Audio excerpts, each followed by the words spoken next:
What's up, y'all? It's your girl Brandy from Stay Snatched, and today we're making pumpkin chicken chili. This dish is perfect for fall. It's so comforting and delicious. So let's go ahead and get started.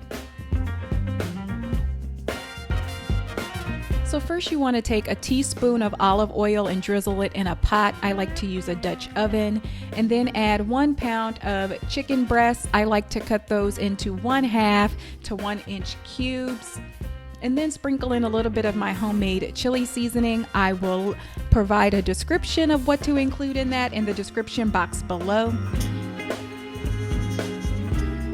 And remove that cooked chicken from the pan and drizzle a little bit of olive oil in the pan. And then add in 1/2 cup of chopped onions, 1/2 cup of chopped red peppers, 1/2 cup of chopped green peppers, and then 2 to 3 minced garlic cloves, and give that a stir. You're going to want to saute those until the veggies are soft, and then add in 1/2 cup of chicken broth and give that a good stir.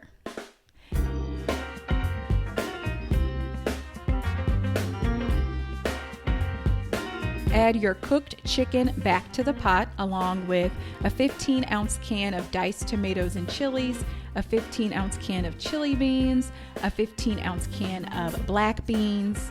Make sure those beans are drained first, and then 6-ounce can of tomato paste and a 15-ounce can of pureed pumpkin.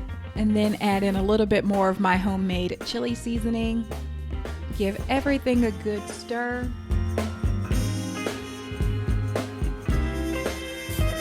And then you're going to cover the pot and let that simmer for 15 minutes.